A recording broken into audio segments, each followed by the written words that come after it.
I'm on mute, am I? Okay. Uhuru comrades, I'm gonna start all over again because apparently I was on mute and and I want to be self-critical for that. I did not unmute myself while I went into this whole introduction. So I'm gonna restart what I just said so that because I think it's really important. Thank you so much for making me aware of that. Sorry about that. So I want to thank everybody for joining me this evening for the African National Women's Organization live study entitled Harriet Tubman and Sojourner Truth, Materialism versus Philosophical Idealism. My name is Yejide Orunmila. I'm the president of the African National Women's Organization. And today is the second day of Women's History Month. And I thought it was appropriate to discuss two very impressive African women, Harriet Tubman and Sojourner Truth. Two names that they created themselves, I want to point out, after they escaped from slavery. Tonight's talk will explore the political landscape that these two women had to navigate as they fought for their own freedom and the freedom of others. I'll be reading from a piece I wrote called Harriet Tubman and Sojourner Truth of the same name, the materialism, or what is real and tangible versus philosophical idealism, what is not real and what's intangible. I thought, and for the purposes of this PE, it's really just thinking about these two women had really deep faith in God, but the way that they handled, they didn't wait, they didn't wait for God or what was unknown and intangible, untouchable to move and act, right? Like they recognized their own significance when it came to actually moving the levers of justice and for the benefit of African people. And so when we talk about, having faith as opposed to practical, dialectical, material stuff, then that's really how we're going to really frame this discussion tonight. But when I wrote this piece, that it was really important to talk about these two women because they existed in the same time frame. They interacted with each other. They went to the same events sometimes.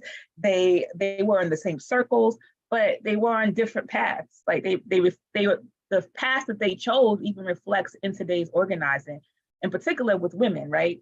I like to think that the African National Women's Organization are Harriet's daughters. In the way that Harriet was dialectical and uncompromising, we too are dialectical and uncompromising.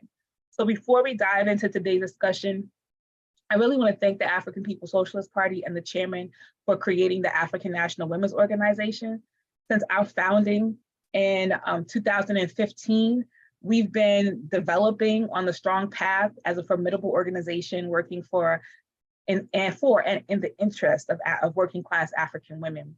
I want to also remind our viewers that if you have any questions, please put them in the chat, comments, Q&A if you're looking at me, if you're looking or viewing on Zoom, and I will do my best to respond to them. We do have really amazing moderators who are online now on these platforms who are able to interact with you, share some of the links that I'll be talking about, but also, they're members of the IEC, the International Executive Committee of ANWO, and can take on some of the questions that maybe you are asking during the course of this study.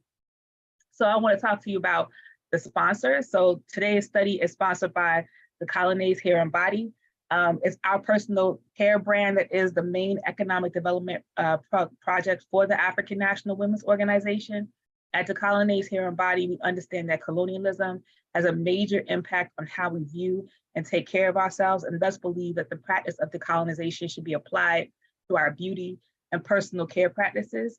So after this important program, head on over to thecolonnades.com, DECOLONAISE.com to support economic self-reliance for African women and femmes. The study is also sponsored by the 2023 Black Women's Convention.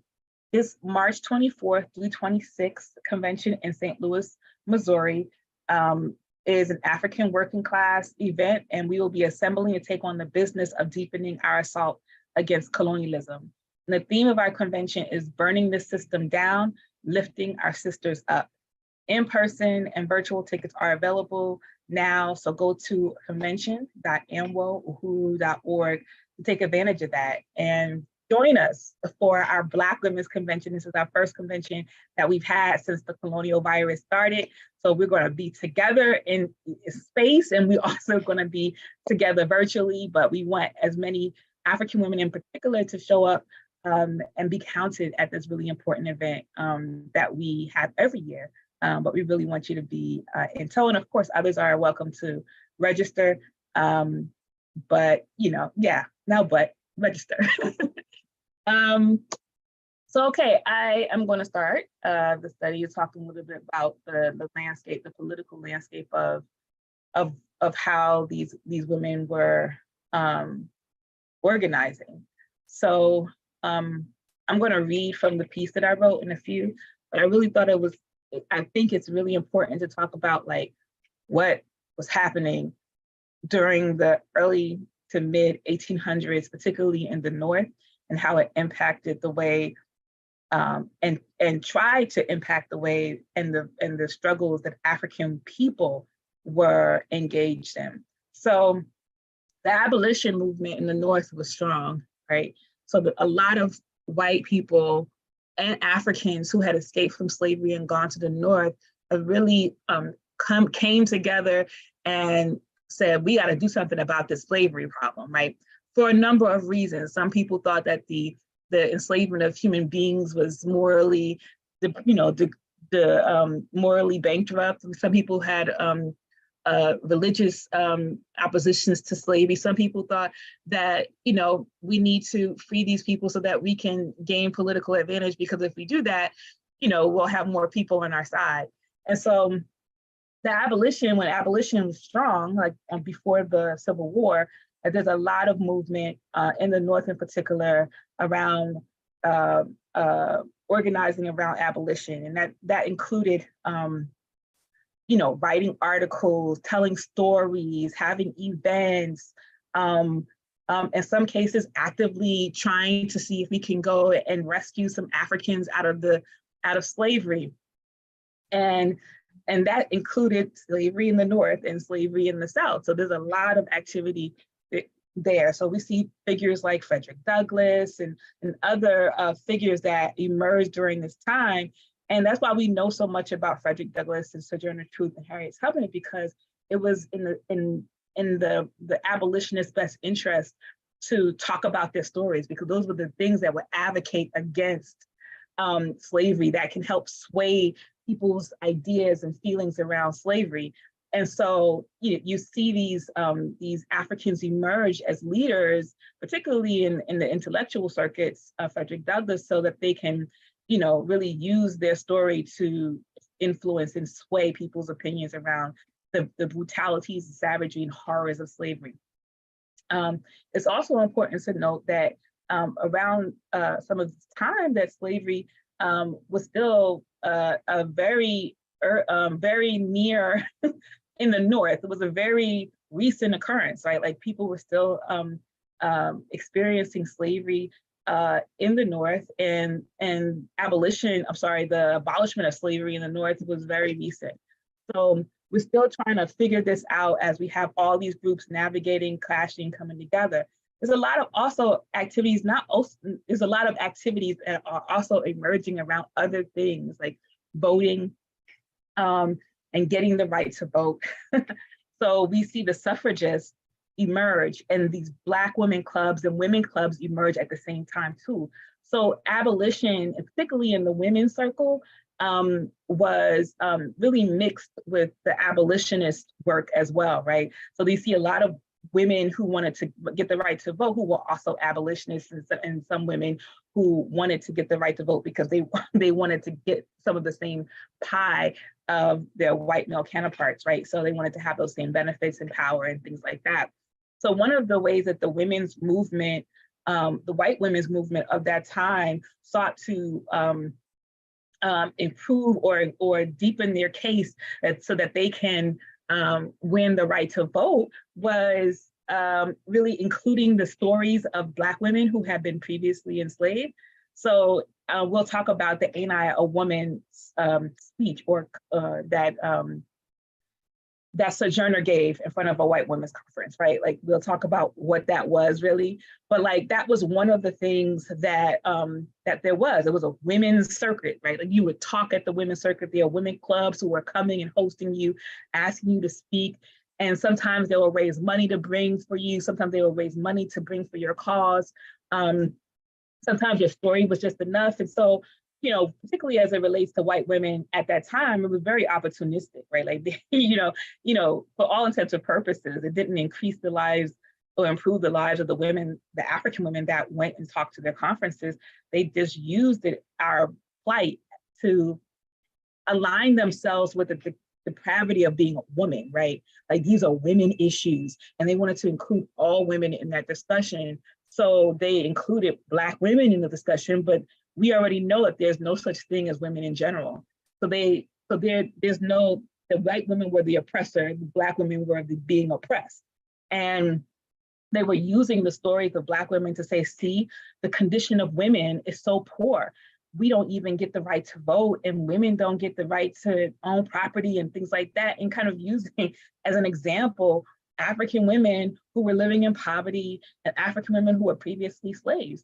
And it's no different from the women's organizing that happens today. It's very opportunistic. That was the women's march, the white women's march, as I have termed it. That's what I normally call it now. The white women's march with the pink hats was very much in the same vein as this women's organizing of the early to mid 19th century in the United States, where they used African stories as a way to, African issues as a way to say, see, this is how women are being treated, when the reality is that white women are not being treated the same as Black women. And white women have all of the advances over Black women and Black men. And so, no, there's no comparison. And so it's really important for us to really pull that out. So I'm going to get into the article that I wrote, and then I'll be stopping along the way to kind of talk through some of these, or even deepen some of the pieces in the piece, the pieces in the piece.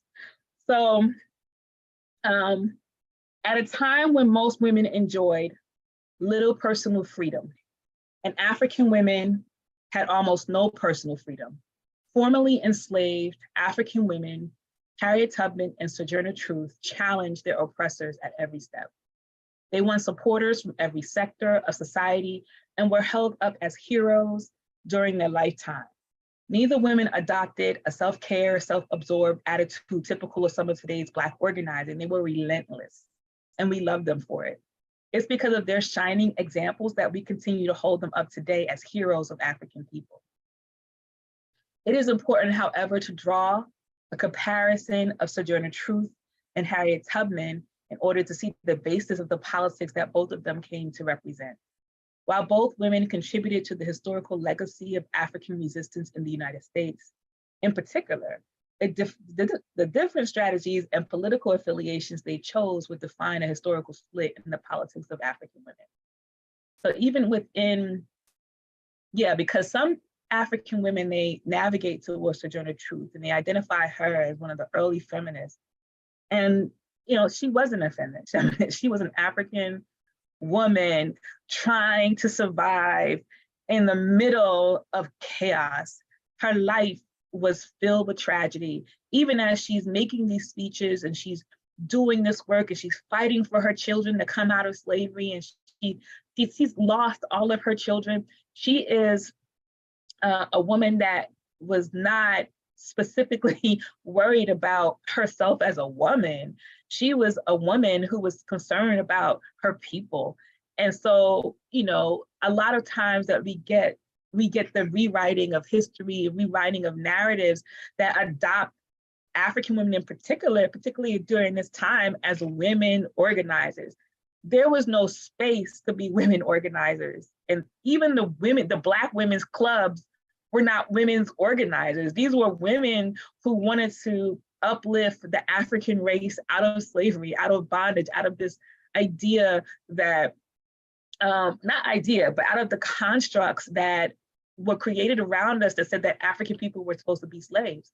And so the whole creation of Black women's clubs and Black women who were fighting for freedom was not for our own selves because we are women and we're special, but because we've seen the horrors that have been doled out toward African people, and we were motivated to change those horrors. And so I get offended when people pull out Sojourner Truth and call her some sort of feminist when she was not a feminist. She was an African freedom fighter, fighting for herself and fighting for her family and fighting for her people. And so it's really important that I bring that out for me, because that's where we see this now, because no feminists call Harriet Tubman a feminist. You can't.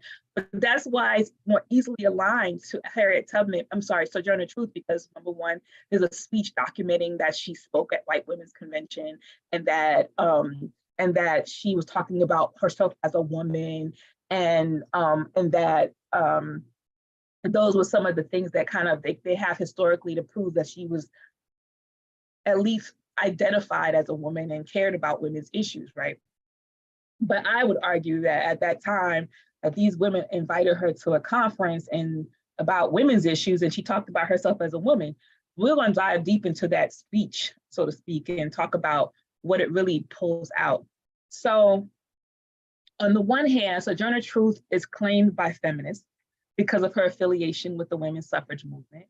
Her definitive speech, Ain't I a Woman, specifically draws out the contradiction of being African and a woman, appealing to the morality of white women who were organizing for equal rights to white men. On the other hand, Harriet Tubman is claimed by most Africans because of her material approach to obtaining freedom for herself and others, by actually rescuing people and engaging in military resistance against those who opposed African freedom. Sojourner Truth. Sojourner Truth was born Isabel Baumfree. She was born into slavery in Swartkill, New York in 1797. She escaped her captor in 1826, 1 year before New York state abolished slavery. Because she had been promised freedom and it wasn't given, she escaped slavery the year before she was supposed to be free. After achieving freedom, Truth continued to face hardships. As a result of being a colonized African woman in the northern states, the most critical fight was the fighting for her children who were illegally sold into slavery and caring for her ailing, dying enslaved parents. I want to talk about her parents for a minute. There's a part, if you read the narrative of Sojourner Truth, which is where I get a lot of this information from and some other pieces as well, you'll see this sort of capture of Sojourner Truth's concern for her parents. First of all, her parents, by the time that we get into the story, were already old and feeble. All of their children had been sold off to different houses, and they were sickly. And it was one point where their master died. And so the children had to figure out how to auction off his property. And the property being Sojourner Truth, who was still, Sojourner Truth and one of her brothers who was still with their parents, and how terrified they all were because Sojourner Truth's parents had never been separated from one another. And they were both feeble. So there was this overjoy.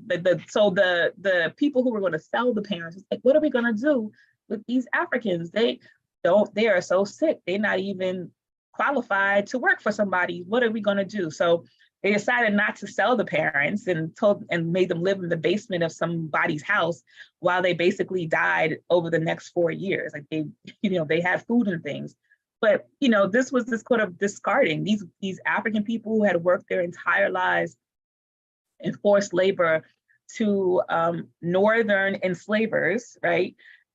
Were now left and thrown away and discarded, and none of their children were even there to really care for them except for Sojourner and Peter. And so, this was a horrible existence for these two human beings. The mother was dealing with palsy. She basically was found on the floor one day, and her body was discarded and put into one of the many different burial grounds in New York City and New York State. And after that, I want to call her Isabella, but Sojourner Truth was out there just navigating the world. She was sold off into these different houses. And it's really important too to talk about like who her oppressors were in these places. In many instances, her stories were not about the big bad white man master who was oppressing her. It was really about the white woman, the wives, and how even the one that never grew up in slavery, the white woman who never had any slaves, when she married one of the enslavers, she was ruthless. And her dissatisfaction with Sojourner ended up having her whipped severely with hot rods, and left deep, scars in her body, blood gushing out. So, and it was white women. It was white women that facilitated the sale of her children out of the North, which was illegal at that time. You couldn't sell anybody down South after they abolished slavery in the North. So it was white women that facilitated this. White women who like, what are we gonna do? And facilitated the sale of her children to these other to this other place. So it's really important to like really pull that out, because her life was really, really difficult, even after she gained slavery, and even after she's noted for this, even after there's some wonderful white woman that decided to put down her narrative on pages. She had a really difficult life. Much of Truth's life was spent as a Christian evangelist. She had deep faith and in God as the method by which she advocated for women's rights, prison reform, and abolition.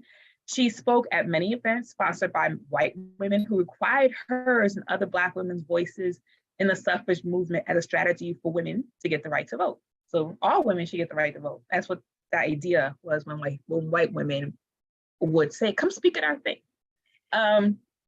However, when African men were granted the right to vote before white women, many white women suffragists revealed their white oppressor nation tendencies and became full-blown race nationalists, bashing Black men by calling them the enemies of women and calling Black men the enemies of Black women, right? You see here, okay. So it's like, they beat y'all and you still are gonna stand by their side? And like, well, what are you gonna do, white women who have been always been there demonstrably, as the meanest, low down, dirty assailants in the torture of enslaved people. So let's get that right. So it's also important to note that what I've already said, but I'll read it again, that the abolitionist and suffragist movements were tied together with white women-led suffrage movements, in particular, opportunistically building its movements out of the struggles to end African enslavement. Not so different from how white women organizing happens today. What white women were fighting for, equal rights to men, was something that had already been imposed on African women through the process of enslavement and colonialism, and when African women were stripped of our womanhood and made equal to animals, just like African men. I wanted to deepen that a little bit because here we have white women who are just like, we don't have the rights to do much of the things that men do, right? And here is this African woman, I'm gonna read it. I was like, it says, although feminists claim Truth's "Ain't I a Woman" speech, it was actually a critique of white women of the oppressor nation who benefited from as a consequence of her enslavement. Here is Truth saying, ain't I a woman? I do as much as men do, yet I don't get the courtesy of somebody laying down a coat over a puddle of water so that I won't get my shoes wet. But in that same, and she's saying this in front of white women, and they're like, oh. And it really is a critique of the fact that they get that. White women get that. Black women were already equal to white men in the fact that we were forced to do the same things as white men. We were forced to work in the same fields as white men. We were forced the labor of it. And in addition to that, we were the producers we are the producers of new labor, new workers for the master. We are the cash cows for the master, right? Like, so the things that, so our pregnancy and the production of human beings was in addition to the work that we had to do in the fields, in the house, in all these places. So we didn't have the opportunity to be so-called women like the white women were identifying themselves as, and had the luxury of not having to work or do anything for themselves, even in the North, where the abolitionist and women's movement were really gaining ground. And Black women, African women, were still in the homes. We were still the caretakers of others. And in the North, there was a lot more freedom for African women, but there was also limitations in that as well, right? Let's talk about Harriet Tubman. Harriet Tubman was born Araminta Ross in 1822. So Sojourner Truth was older than Harriet Tubman by like 30 years. She was born into slavery in the South, in Maryland, where I currently reside. And Maryland, for those of you who don't know, was actually the slave breeding capital of the United States. Maryland, Virginia was a slave breeding capital of the United States. When they stopped the overseas importation of African people, when they cut that off, then they focused on the Maryland, Virginia area for where they would basically use all of the slaves there as a way to generate slaves for the entire slaveholding colonies of the United States, of the colonies. So you will find all kinds of African people that are from here, different. They look different from each other, but this is where it was. It was a book that I read called, I can't remember at the moment, basically talked about the slave breeding and how the United States president, who was a slaveholder, changed the capital, or the Congress or whomever, or the senators changed the capital from Philadelphia to Washington, D.C., because many of the people who were lawmakers were slaveholders. And since it was illegal to have slaves at a certain point, or frowned upon to have slaves in the North, where Philadelphia was, they needed to be able to have the seat of power of the new country in the South, where slaves were legal. So you know, we should think about that, right? So this is where Harriet Tubman was born. After Harriet Tubman escaped slavery in 1849, she went on to make over 13 rescue missions to the South to free other Africans trapped in bondage, only stopping on the eve of the American Civil War in 1860, after which Tubman joined the Northern Union Army as a cook and nurse, and then as an armed scout and spy. She became the first woman in history in this colony to lead an armed military expedition, which resulted in the freeing of over 750 Africans and the destruction of property worth hundreds of thousands of dollars, and in today's financial terms, millions of dollars. Harriet also recruited Africans for John Brown's raid on Harper's Ferry. Like Sojourner, Harriet was a woman of faith. However, Tubman had a history of practice, dedicating her life to uplifting African people by struggling for material institutions that she believed would guarantee the long-term freedom and repair of African people, armed resistance, rescue, and creating institutions. I think it's really important because that's why I really love, I love both these ladies, but that's why I really love Harriet. Like, she didn't have a penny, a pot to piss in. Like, she had things, and her whole life was struggle. And she didn't spend a lot of time accumulating resources.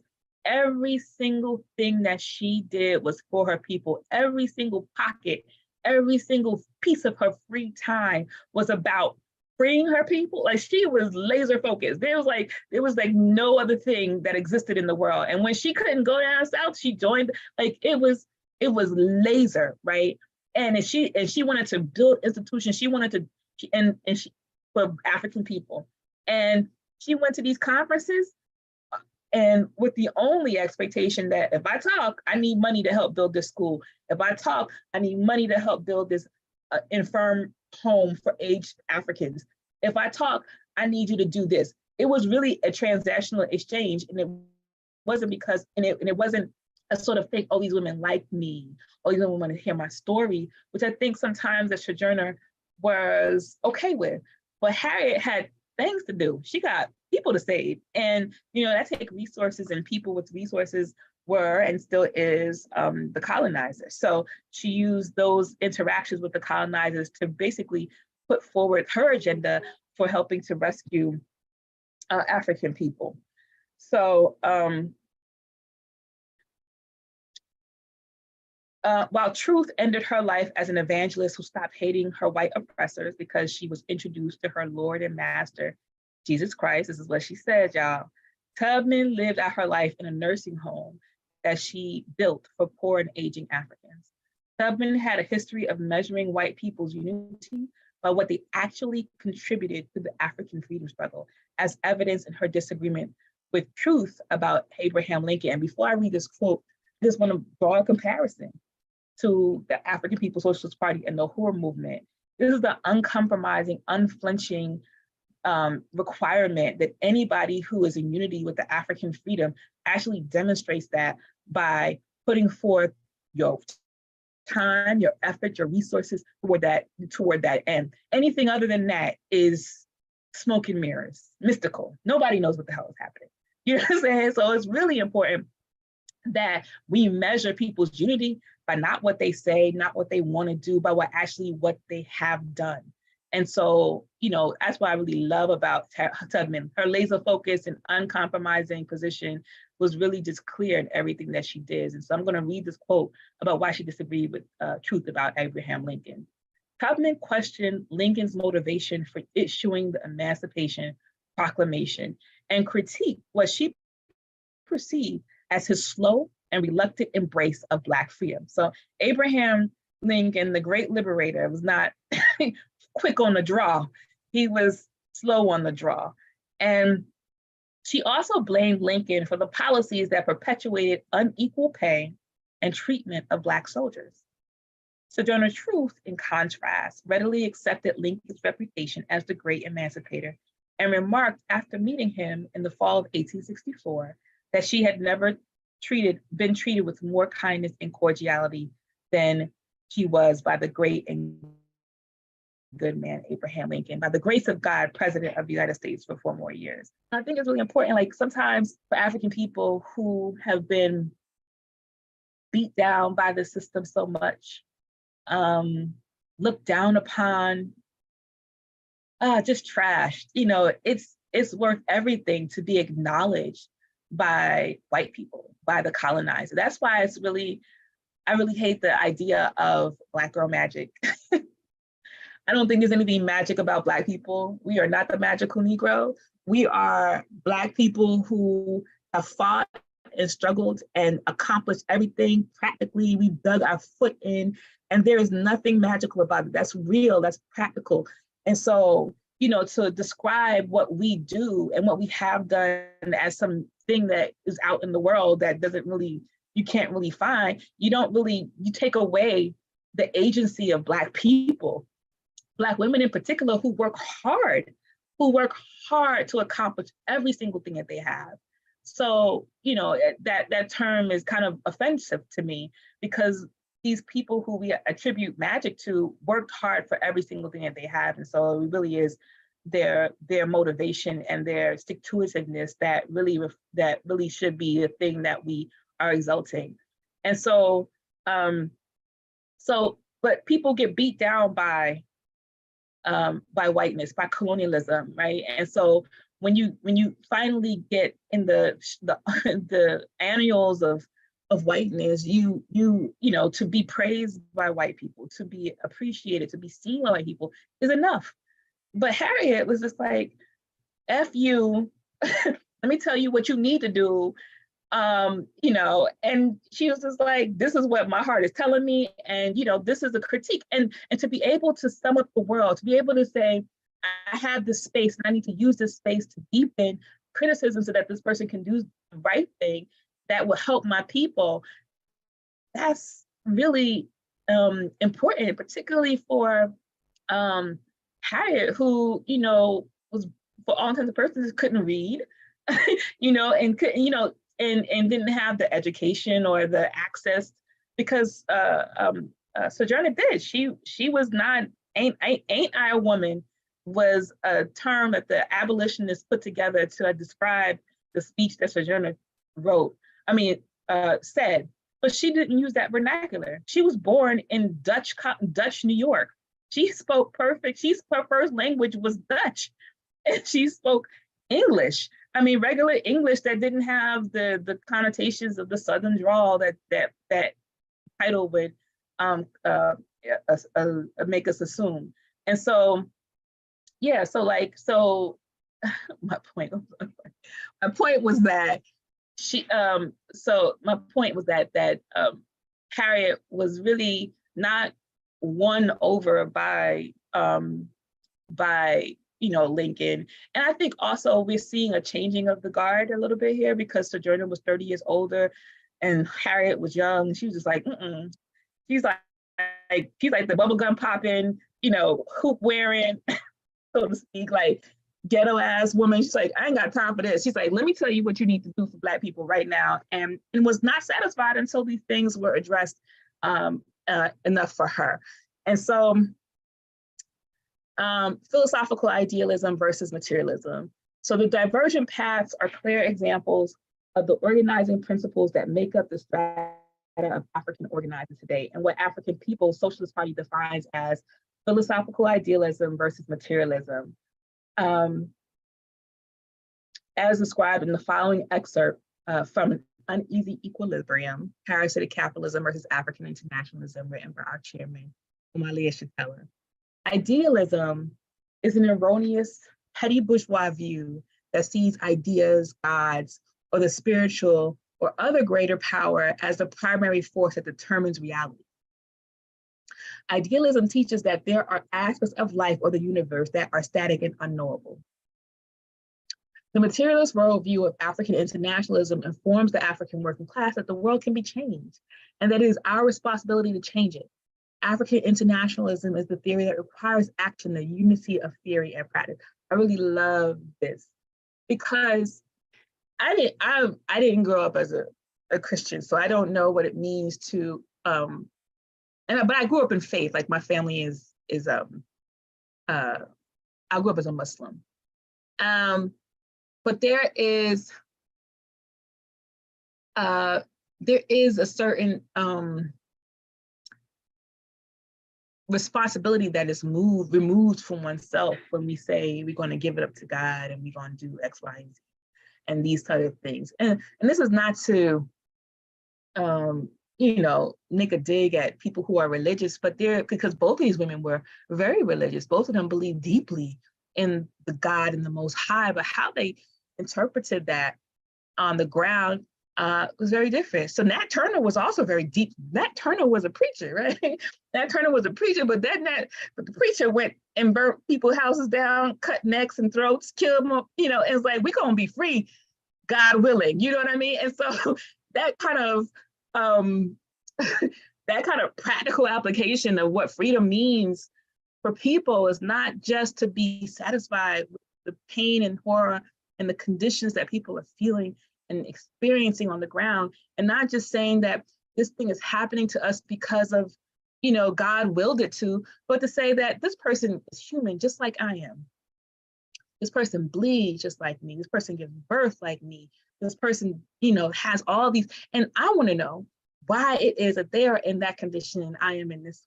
So if they can bleed, I'm gonna make them bleed, right? If they don't want to set me free, if they don't want to alleviate these conditions, if they're going to continue to oppress me, then they're going to bleed just like my people have bled, right? So these are the things that we hope that will change the course of history. So like the Africans in Haiti did, they was just like, a lot of people attribute that to their belief, their deep belief in voodoo, and believe that they won against all of these powers because of their belief in the spiritual aspect. But again, that's offensive as all hell. That removes the power, the strategy, the planning, the death, the blood of our people by saying that they won against these armies because of some mystical thing. They won because they were smart. They won because they had power. They won because they were strategic. They won in all of these efforts because there were Africans who knew what they were doing, not because some thing that was around them that pushed them forward, but because they knew how to strategize against their oppressor. We've learned them. We've learned them. And so, you know, I'm just trying to impress upon us that magical aspect, that magical Negro, the vagabonds, and all of the other magical Negroes. That's probably where they got it from in the movies. The idea of the magical Negroes by us always calling ourselves magic. We are not magic. We are blood and bone, practical human beings made of earth. And we are, you know, things that we do, the things that we move, we can move trajectory, we can change the scope, the landscape. And if African people recognize this in ourselves and utilize and harness our genius, our strategic genius, our scientific genius, all of these things, that we can shift the power. Like, you know, the party is doing so much in all of our work to encourage the genius of African people to come forth so that we can solve the problems that that colonialism has caused in our lives. And it's really critical for us to really dash away these ideas that somebody else is going to do it, or that if we just, you know, pray hard enough that these things are going to clear itself. Well, African people have been some spiritual people for a very long time. And the conditions that we have did not improve because of our deep faith in the Most High. Our conditions improved because we had to fight some people. We had to kill some people. We had to die some, you know, of our people. We had to sacrifice some folks, right? Like, we had to show people that we were not going to lay down in this anymore. And so, you know, that's still required to really bring us out of this whole capitalist colonial construct and bring us to a place where we can actually be free, y'all, free. And that's what Harriet Tubman was fighting for. That's what Sojourner Truth was fighting for, is to be free people. And even after gaining freedom, both of these women understood or recognized that they were not free for real, because there were still things that were happening. There's a whole world around them that still tried to entrap them and entrap their people. And so it's really important for us to really recognize that the practical things that that these two women did.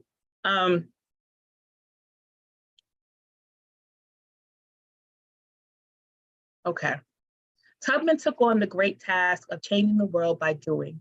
Despite her faith, which taught her to pray, she acted on her instincts and physically contributed to tangible gains for hundreds of African people. She transformed the lives of hundreds of African people. One person, she did that, you know, like, you know, it's really incredible. It's really incredible. She was a hardcore materialist to the very end. She's laying down in her bed that she got money for in the home that she built for Black people who were aged and infirmed. And she died in that structure that she fought for. And that had to feel good, but that also had to, she probably was in her death, but like, I need to do more. I need to do more, right? In the same sense, Harriet and Sojourner, there have been efforts made to secure freedom for African people. From Marcus Garvey's Universal Negro Improvement Association and African Unities League, UNIA, ACL, to the Black Panther Party, movements have been built. However, nothing has taken the question of African freedom to its final conclusion, like the African People's Socialist Party, who, since the defeat of the Black Revolution of the 60s, have been organizing a worldwide African revolution for a free, united in African people. It was during the process of building the worldwide African freedom or Uhuru movement that the African National Women's Organization was developed as a strategy of the revolution, whose task it is to recruit and develop Harriets. This is a stance we are winning among African women who are left with nowhere to turn because of the nearly 50 years of absence of revolutionary theory that would advance the role of African women as a part of the African liberation struggle. Let's talk about this, because what we see now that represents African women organizing is you have to identify as a feminist or a radical this or a radical that. And so it was really hard for us to break through, and we had to like really explain who we were. We had to tell people that we were African internationalists, not feminists, and what that really meant. And what that really means then is that we recognize that colonialism is the primary contradiction, not patriarchy. We recognize that African women, along with African men, African people, were all enslaved at the same time, and that our homeland was taken from us at the same time, and that we were enslaved at the same time. And the things that happened to African people, African women, as a result of our enslavement, is not the fault of patriarchy, white men, or Black men. It's the fault of colonialism, right? It's the fault of the white oppressor nation taking control over our whole lives. So the relationships that we have developed out of that, out of colonialism, are manipulated relationships. These are things that we've had to do to each other, and have done to each other because of these horrible situations. These are ways that we've developed under a weight of oppression. And imagine, what we could be like had we not had that oppression, like how we developed in the same vein of that we used to before. And I'm not saying that there was no oppression before the white man came, but I'm saying that the kind of the kind of oppression that we're experiencing is in no way comparable to, African women cooking food as a task in a village, to that becoming policy and required in addition to serving white people in their homes, breastfeeding their babies, being forced to reproduce for their income. It's very different. So I just want to make that clear. So when we say we are African internationalists and not feminists, this is what we mean. And for that, the colonial question is primary. So when people were developing, so that because of this gap, because there's no real analysis out of the 60s until now around the plight of African women, in particular African women workers, that we had to deal with all of this, right? Like we had to figure it out again because there was no development in that. And we're hoping, and we believe that the African National Women's Organization has really led us out of that 50-year gap where we could actually look at analysis that is an anti-colonial analysis, because we know about the Kambahi collective, right? We know about the feminist developments and the people who were seen as leaders in the feminist movement. That's great, and they considered themselves to be feminists, anti-colonial, anti-imperialist, and they had a whole host of things, just similar to what feminists are now. Like it's a bunch of things, like it's a bunch of ideas, but no theory, right? Like, so you can be all of those things and kind of combine them into one and call yourself a feminist underneath that label. But we're saying that we're African revolutionaries, we're African internationalists. Our goal is to destroy US, like all imperialism, overturn the colonial construct, upend this whole thing so that African people can be free, and that in doing so, African women can then move forward out of this place that has been pre-selected for us to be in. And we look forward to that day because we are making those inroads now through the work that we are doing. It's really important and critical for us. So in our mission to develop more Harriets, we are not calling for some sort of masochistic display of self-sacrifice. Instead, we are calling on African women to unite with and contribute to the revolution. African women are understanding more and more that struggling against capitalism is not divorced from our everyday life. Colonial capitalism has destroyed us. It's a part of our world. It's the thing that is crushing our soul, creating all these health contradictions, all the social contradictions in the lives of African people. And so struggling against it should be normal. Like, you know what I'm saying? So we say, bring that energy to the African National Women's Organization. In fact, our very existence within capitalism is filled with experiences that prompt our resistance. We are calling on you to organize that resistance and join the African National Women's Organization. So that is the end of the piece. And I'm sorry I didn't leave a lot of time for questions and comments and answers, but I'm gonna head on over to see if there's any, or if we can put some comments and questions and stuff in the chat. I didn't plan. Let's see if I can see some. And I'm gonna keep talking so there won't be a lot of dead air. So yeah, I just wanted to wrap it up and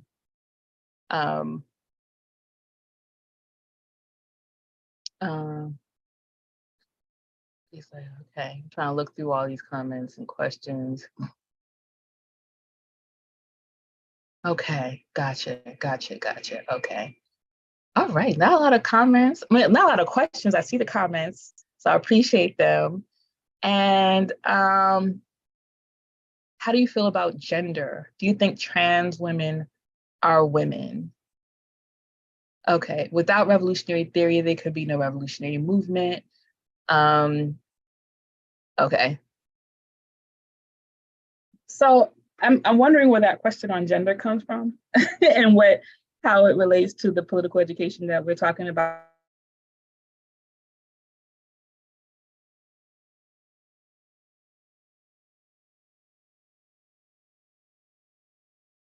Of the working class theory of African internationalism and how it represents itself through Harriet Tubman and Sojourner Truth. And I really would love to hear your thoughts on the PE itself. And yeah, so my thoughts on trans women are, is my thoughts, and I will. Well, let's say this. I believe in the fact that African people, no matter what our gender is, deserve freedom. I believe that. And I believe that because African internationalism teaches me that African people have been oppressed all over the world.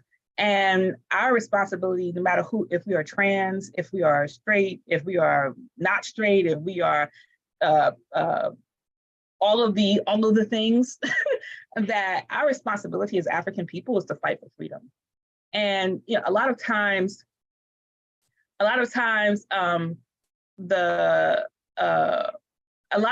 oppressor will, put these things in front of us as a way to kind of struggle against these things, as opposed to like taking ourselves away from making it happen for the African Revolution.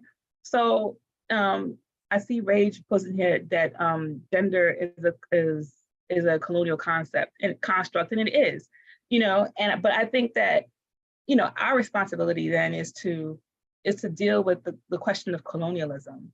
And we could, and a lot of people have different thoughts about the gender question, right? But our main priority is colonialism. And in dealing with the question of colonialism, we will be able to struggle against all of these things that divide African people, that split us up, that weakens our ability to fight the oppressor. And I find that with African internationalism and being in the party and being a part of this movement for so long, that, it really just helps us develop a strategy to unite with all sectors of our community. And yeah, so I just really appreciate, the ability to talk about that, but also really wanted to talk, really deepen our understanding of the fact, what we have to do to really fight colonialism and to win our people to come together around this issue. Because we welcome all women into the African National Women's Organization. And the fight for us will always be around the question of colonialism. And in dealing with that,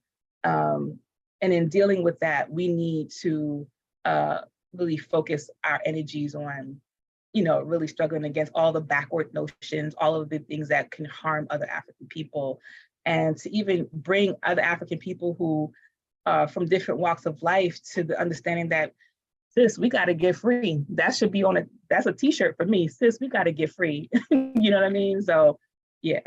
So let me see. Another question, not a question, but a comment. We need all African people to get free regardless of gender, sexuality, and sexual identification. Yeah, so I see Ray just handling it in the YouTube comment section. Let me see what's happening on Facebook, if there's anything on Facebook.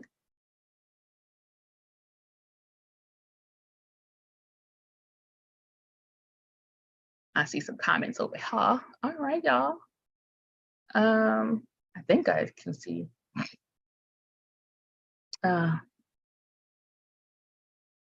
It's stopping me. Okay. Okay, just general comments. So y'all, I'm not gonna hold you. And I hope that you really enjoyed this political education for today. And again, we welcome African women to join the African National Women's Organization. We want to tell you a little bit about our events that are coming up. And we want to thank our sponsors. We want to thank our sponsors, Decolonize Hair and Body. Go yourself over to decolonize.com and get you some. We really appreciate the support. It helps us do all the things that we are doing, and we want to make it bigger and better. And of course, sign up on our newsletters to find out more about how you can play a role in making the colonies happen.